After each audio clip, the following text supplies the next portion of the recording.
8-year-old Eli, living in a shelter, stumbles upon an old letter he wrote to Santa, asking not for toys but for his missing little sister, Mia. On Christmas Eve, a mysterious man dressed as Santa gives Eli a compass, claiming it will lead him to what he seeks.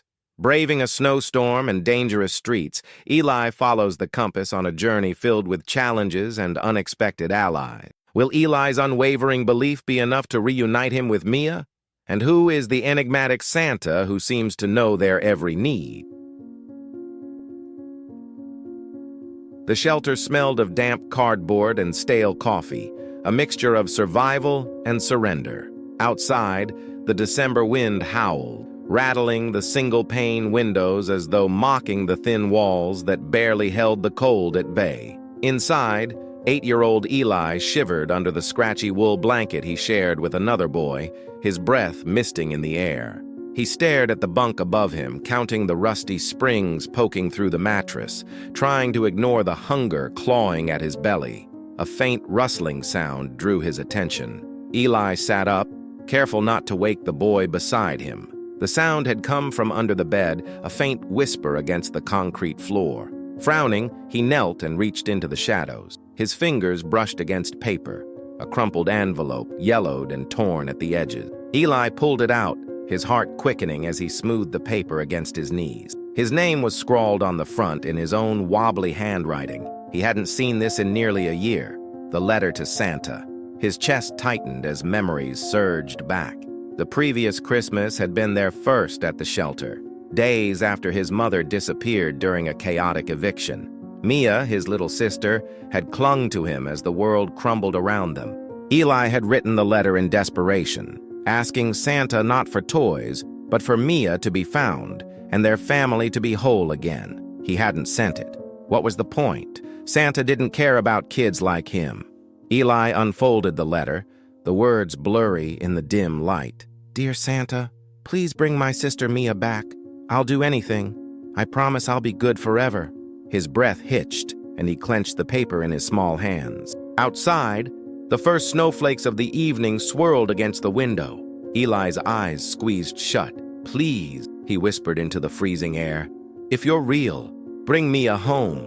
The letter trembled in his hands as the door to the shelter creaked open, letting in a gust of icy wind. Eli turned, startled as a figure stepped inside. It was a man dressed as Santa Claus, but there was something different about him. His suit, though red, wasn't bright and cheerful, but muted, as if worn by years of use. His eyes, shadowed beneath the brim of his hat, glimmered with an intensity that made Eli's breath catch. The children in the shelter crowded around the man as he handed out small wrapped gifts. He smiled at each child, his voice warm, but tinged with something Eli couldn't quite place. Sadness? Regret? When he finally reached Eli, the man paused, studying him. "You're Eli," Santa said softly, crouching to meet his gaze. Eli nodded, clutching the crumpled letter behind his back. "How do you know my name?" Santa smiled, but his eyes were serious. "Because I know what you're looking for." He reached into his sack and pulled out a small plain box, tied with a piece of fraying string. "This is for you." Eli hesitated before taking it. The box was cold in his hands, as though it had been sitting in the snow. He untied the string, his fingers trembling, and opened the lid. Inside was a compass. The brass was tarnished and the glass scratched, but the needle spun wildly before settling to point firmly in one direction. "What's this for?" Eli asked, frowning. Santa leaned closer, his voice barely above a whisper. "It will help you find what you're looking for, but you must trust it." Eli blinked, confused, but before he could ask more, the man straightened and turned to leave. The children clamored for him to stay, but Santa raised a hand, his gaze flicking back to Eli once more. "Don't lose hope, boy," he said, his voice echoing as the door creaked shut behind him. Eli stared down at the compass, the weight of Santa's words settling heavy on his chest. Outside, the snowstorm raged, the wind howling louder than before. He felt the first spark of something he hadn't dared to feel in a long time: hope. He didn't know how, but the compass seemed to tug at him, urging him to move. Clutching it tightly, Eli made a decision. He couldn't wait for someone else to bring Mia back. If this compass could lead him to her, he would follow it, no matter where it took him. Tucking the compass into his pocket, Eli slipped quietly out of his bunk. He pulled on his too small coat and stepped into the icy night, leaving the shelter behind. The icy wind cut through Eli's thin coat, biting at his cheeks and turning his hands numb despite the gloves he wore, riddled with holes at the finger. The compass nestled in his pocket felt like a small fire against his chest, its weight comforting and strange all at once.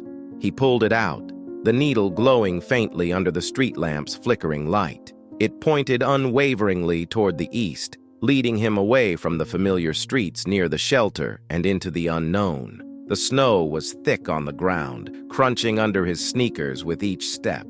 The streets were eerily quiet, as if the storm had silenced the city.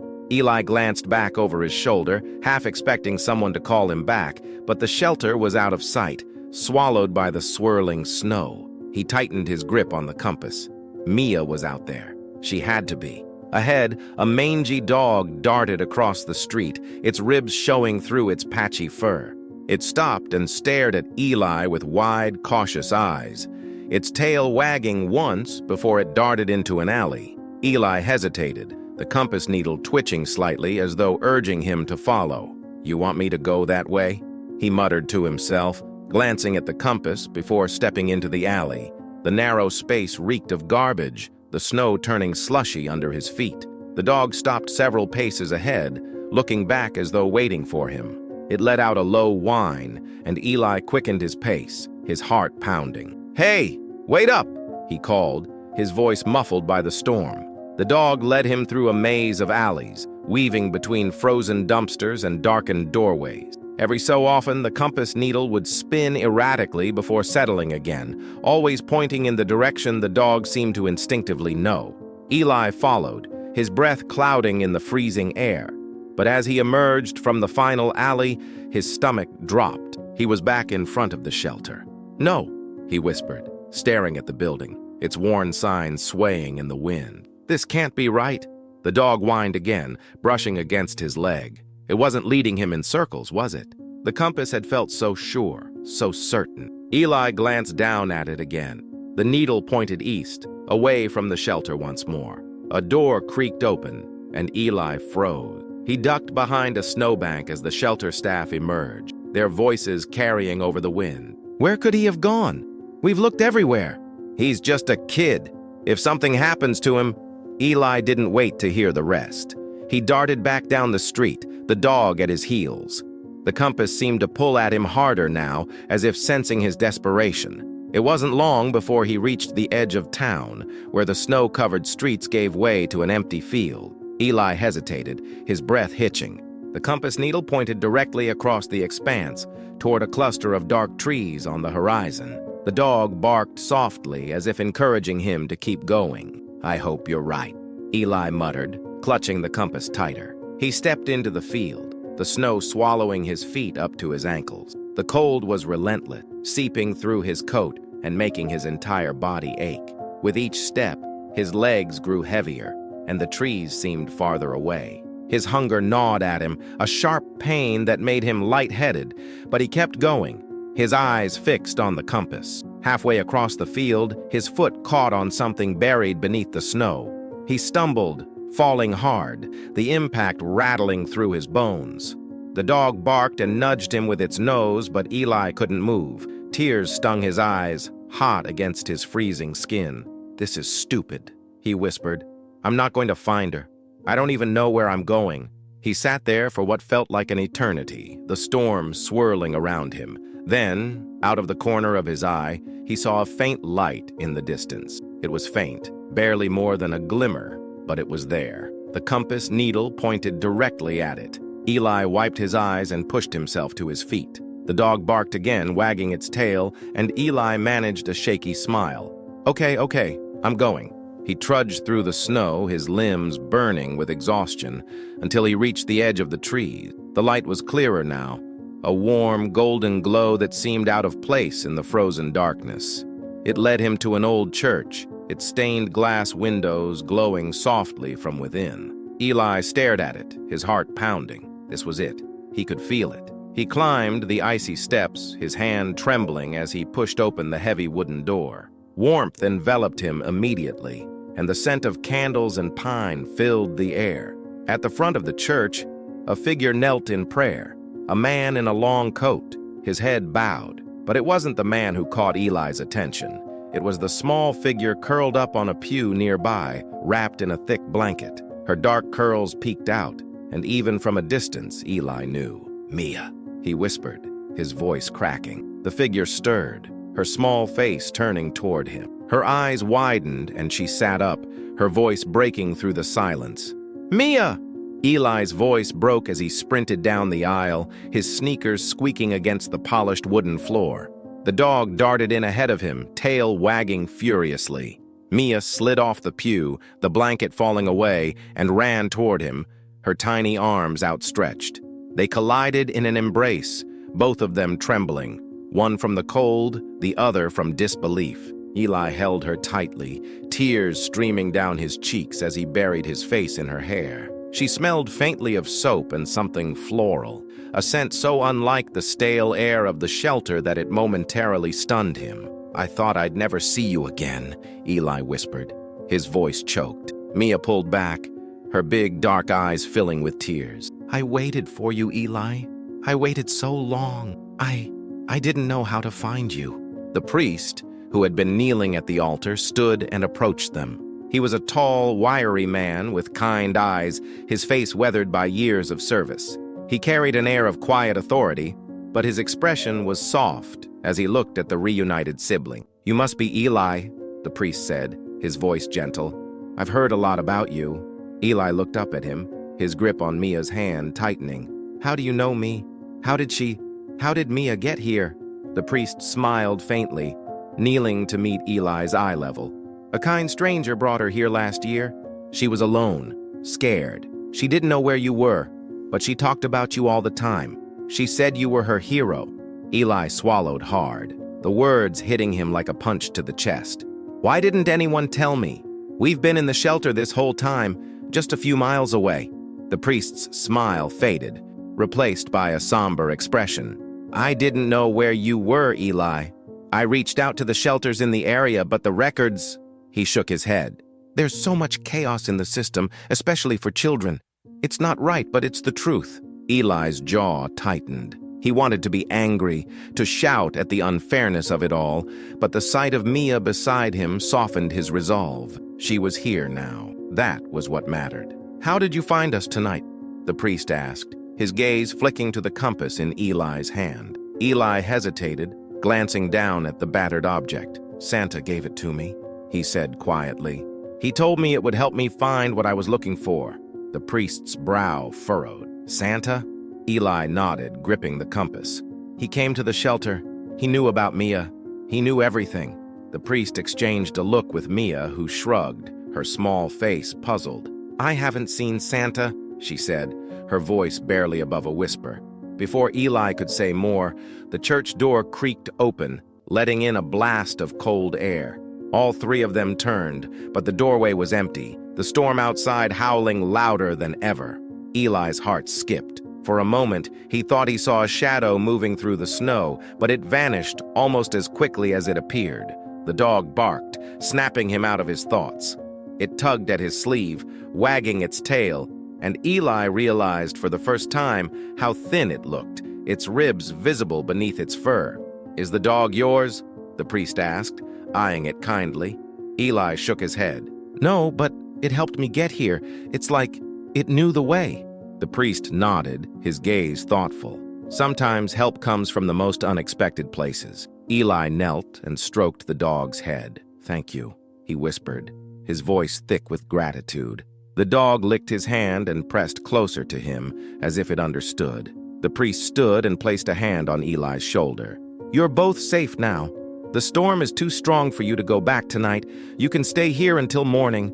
Eli hesitated. The thought of staying somewhere warm was tempting, but the shelter staff would be frantic. He didn't want them to think he'd disappeared for good. Still, the look in Mia's eyes, wide and exhausted, made the decision for him.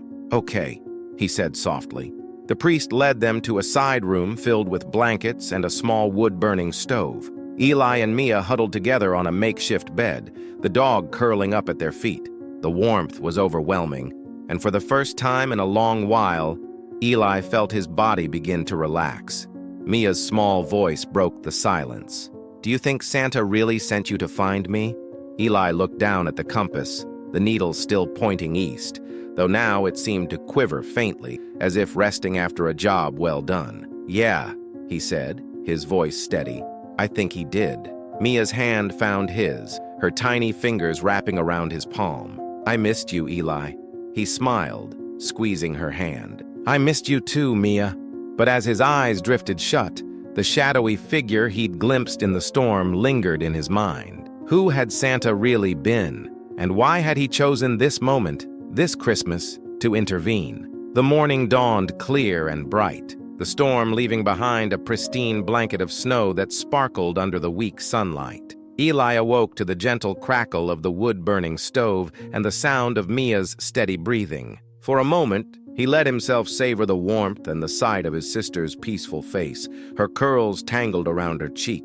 The dog stirred at the foot of their makeshift bed, stretching and yawning before wagging its tail at Eli. The priest entered quietly, carrying a tray with steaming mugs of cocoa and slices of bread. "Good morning," he said, setting the tray down. "You two must be starving." Mia sat up, rubbing her eyes, and her face lit up at the sight of the food. "Thank you," she said softly, reaching for a slice of bread. Eli hesitated, feeling a pang of guilt as he accepted the warm mug. It felt too much like a gift he hadn't earned. Still, as he sipped the cocoa, the sweetness spreading through him, he allowed himself a small moment of gratitude. "After breakfast, we'll talk about how to get you both back to the shelter," the priest said, sitting across from them. "I'll call the staff and let them know you're safe." Eli nodded, though a part of him bristled at the thought of returning. The shelter had been their home, but it hadn't been a place of answers or action. If Santa hadn't intervened, if the compass hadn't worked, he might never have found Mia. Mia seemed to sense his unease. She placed her small hand on his. "We're together now," she said. "That's what matters." Her words struck him deeply, and for the first time, he felt the weight of his exhaustion lifting. She was right. Whatever challenges lay ahead, they could face them together. Once the priest made the call, he packed a small bag of food for the journey back. Eli thanked him repeatedly, but the priest waved him off with a kind smile. "Take care of each other," he said, kneeling to meet their eyes. "That's the greatest gift you can give." Eli and Mia stepped outside into the crisp morning air, the compass tucked securely in Eli's pocket. The dog bounded ahead, leading the way down the snow-covered road. The priest watched from the doorway, his figure framed by the church's light, until they disappeared over the hill. The walk back to the shelter was quiet, but peaceful. Mia clung to Eli's arm, her steps slow but steady. The dog darted ahead and circled back repeatedly, as if making sure they were safe. When they reached the shelter, the staff rushed out to meet them, their faces a mix of relief and guilt. Mrs. Hampton, the head of the shelter, knelt in front of them, her eyes filled with tears. "I'm so sorry," she said, her voice trembling. "We should have done more. We should have found her sooner." Eli nodded, but he didn't say anything. Words wouldn't change what had happened, but at least now they could move forward. That evening, the shelter was filled with an unusual warmth. Someone had brought a small tree decorated with handmade ornaments and strings of popcorn. The children gathered around it, their laughter filling the space. For the first time in months, Eli felt a sense of belonging. Mia stayed close to his side, her hand never leaving his. As the celebration wound down, Eli stepped outside for a moment, the dog following at his heels. The snow glittered under the moonlight, and the world felt still, almost magical. He pulled out the compass, its needle now spinning lazily, as if its purpose had been fulfilled. "You're not done with it yet." Eli turned sharply, his breath catching. At the edge of the courtyard stood the man in the red suit, Santa. His coat billowed slightly in the cold wind, and his eyes gleamed with the same intensity Eli remembered. "How did you—" Eli began, but Santa held up a hand. "You've done well, Eli," Santa said, his voice warm and steady. "You didn't give up. You believed when it mattered most." Eli frowned. clutching the compass. "Why did you help me? Why now?" Santa's expression softened. "Because you asked, Eli. Sometimes that's all it takes. A single wish spoken from the heart." Eli swallowed hard, his emotions swirling. "What happens now?" Santa smiled, stepping closer. "That's up to you. Keep the compass. It's a reminder that even in the darkest times, there's a way forward. You just have to trust it." Before Eli could say more, Santa turned and walked into the snow, his figure fading into the night. Eli watched until he was gone, the faint sound of bells echoing in the stillness. He looked down at the compass, its needle now steady and glowing faintly, a symbol of hope, of miracles, and of the power of believing, even when it seemed impossible. Eli stepped back inside, the warmth of the shelter wrapping around him. Mia ran to meet him, her smile brighter than the Christmas lights twinkling on the tree. This Christmas wasn't about gifts or grandeur. It was about love, family, and the courage to never stop hoping. If this story moved you, please subscribe to HeroKind Stories and leave a comment about what resonated most with you. Together, let's share the magic of hope and resilience.